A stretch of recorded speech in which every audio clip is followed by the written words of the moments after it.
तो hello guys, आज हम एक्सप्लेन करेंगे डरोरो सीजन 1 एपिसोड 2। एपिसोड की शुरुआत होती है और हम उस बूढ़े को देखते हैं जो अंधा होता है और उसके सामने एक दानव आता है और सीन यहाँ कट हो जाता है। और इसके बाद हम डरोरो को देखते हैं और उसके साथ वो दूसरा लड़का भी होता है और वो दोनों कहीं पर जा रहे होते हैं। तब डरोरो कंफ्यूज होता है और उससे पूछता है कि क्या तुम अंधे हो, पर वो जवाब नहीं देता।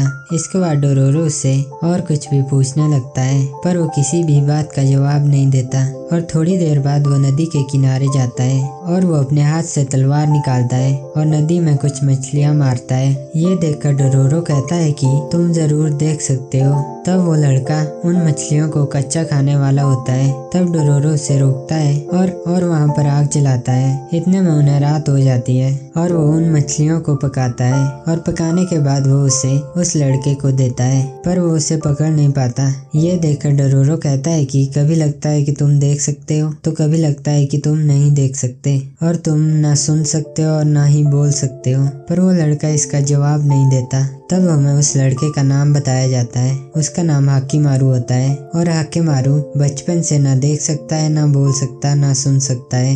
हाकिमारू बस आत्मा को देख पाता है। और इसके बाद अगली सुबह हो जाती है जहाँ पर हाकिमारू फिर से मछलियाँ पकड़ रहा होता है। पर तब वहाँ डरोरो आता है और उसे अपने साथ ले जाने लगता है और कहता है कि यहाँ पर गांव में एक दानव है और हम उसे मारकर पैसे कमा सकते हैं। और तब हम उनके बगल में वही शुरुआत वाला दानव देखते हैं जिसके हाथ में घंटी होती है। और तब हाकिमारू उसे देख लेता है पर उसे कुछ नहीं करता। और इसके बाद वो गांव में पहुंच जाते हैं जहाँ पर डरोरो हाकिमारू से दानव के बारे में बात कर रहा होता है। इतने में वहाँ पर कुछ गांव वाले आते हैं जिनमें से एक उनसे कहता है कि क्या तुम दानव के बारे में बात कर रहे हो। तब डरोरो उसे कहता है कि ये दानव को मार सकता है, इसने मेरे सामने एक बहुत बड़े दानव को मारा। तब वो आदमी कहता है कि क्या सच में, अगर तुम हमारे गाँव वाले दानव को मारोगे तो हम तुम्हें पैसे देंगे। और सब गांव वाले मान जाते हैं। और तब डरोरो कहता है कि क्या तुम इस गांव के मुखिया हो। तो वो आदमी कहता है कि नहीं, मेरा नाम डेंकीची है और इस गांव का मुखिया बेंडाई है। और वो डरोरो को कहता है कि तुम मेरे घर में रह सकते हो, जिस पर डरोरो खुश हो जाता है और वो डरोरो और हाकिमारू को अपने साथ ले जाता है। और इसके बाद हमें रात को दिखाया जाता है जहाँ पर डरोरो और हाकिमारू तबेले में सो रहे होते हैं। तब डरोरो हाकिमारू से कहता है कि यहाँ पर चावल की खेती नहीं होती, फिर भी ये गांव वाले इतने अमीर कैसे हैं। इतने में ही वहाँ पर वो घंटी वाला मॉन्स्टर आ जाता है, जिससे देखकर डरोरो डर जाता है और हाकिमारू से कहता है कि वहाँ देखो, यहाँ पर दानव आ चुका है, जल्दी से इसे मारो। पर हाकिमारू कुछ नहीं करता, वो बैठा रहता है। और वो मॉन्स्टर कहता है कि तुम्हें चाहिए, पर डरोरो हाकिमारू को उसे मारने के लिए कह रहा होता है। इतने में वो दानव वहाँ से चला जाता है। इतने में वहाँ पर डेंकीची आ जाता है और डरोरो से कहता है कि क्या यहाँ पर कुछ गड़बड़ है, क्या तुमने किसी दानव को देखा। इस पर डरोरो कहता है कि हमने उसे आज जाने दिया, पर हम उसे जरूर देखेंगे। और फिर हमें अगली सुबह दिखाया जाता है जहाँ पर फिर से डेंकीची आता है और डरोरो को कहता है कि बेंडाई तुमसे मिलना चाहती है। और वो उन दोनों को अपने साथ ले जाता है और वो डरोरो और हाकिमारू को बेंडाई के घर में छोड़ देता है। और वहाँ जाकर हम देखते हैं कि एक औरत बेड पर लेटी होती है और वो बताती है कि उसके पैर काम नहीं करते, पर फिर भी लोग उसे इस गांव का मुखिया मानते हैं। इतने में हाकिमारू उससे देखकर अपने हाथों से तलवार निकालता है और उसे मारने आगे बढ़ने लगता है। पर तब डरोरो उसे रोकता है और कहता है कि ये कोई दानव नहीं है, ये एक इंसान है। इतने में वहाँ पर बाकी सभी गांव वाले आ जाते हैं और वो हाकिमारू और डरोरो को वहाँ से ले जाकर एक कमरे में बंद कर देते हैं। वहाँ पर डरोरो हाकिमारू से कहता है कि ये तुम क्या कर रहे हो, कल रात तुमने उस दानव को कुछ नहीं किया, पर अभी तुम उस औरत को मारने वाले थे। तब हम उनके बगल में उस बूढ़े आदमी को देखते हैं जो कहता है कि मुझे अच्छा लगे कि मेरे साथ कोई है। तब डरोरो कहता है कि क्या तुम्हें भी उन लोगों ने पकड़ा है। और तब वो बूढ़ा आदमी बताता है कि मैं यहाँ पर आया क्योंकि मैंने सुना कि यहाँ पर कोई दानव है, पर जब मैं इस गांव में आया तो इन लोगों ने मुझे पकड़कर यहाँ पर डाल दिया। और तब वो बूढ़ा आदमी बताता है कि मैंने तुम्हें पहले कहीं पर देखा है। तो डरोरो कहता है कि क्या तुम देख सकते हो। तो बूढ़ा आदमी कहता है कि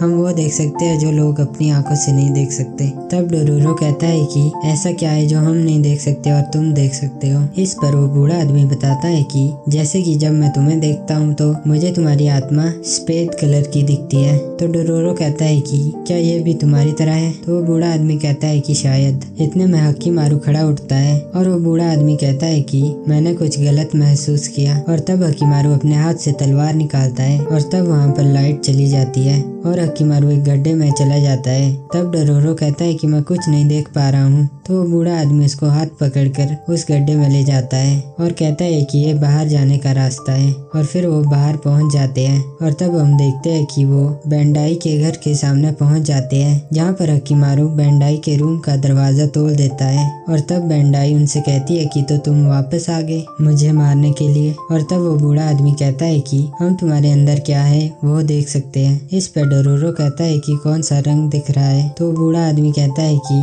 खून की तरह लाल। इस पर बेंडाई कहती है कि मुझे खेद है कि मैंने तुम्हें पहले नहीं खाया। और बेंडाई एक दानव में बदल जाती है। तब वो बूढ़ा आदमी कहता है कि ये कोई आम दानव नहीं है। इतने में हकीमारू उससे फाइट करने लगता है और वो बेंडाई की आंखों को काट देता है। इतने में वहाँ पर डेंकिची आता है और हकीमारू को कपड़े से ढक देता है और बेंडाई से कहता है कि यहाँ से चली जाओ।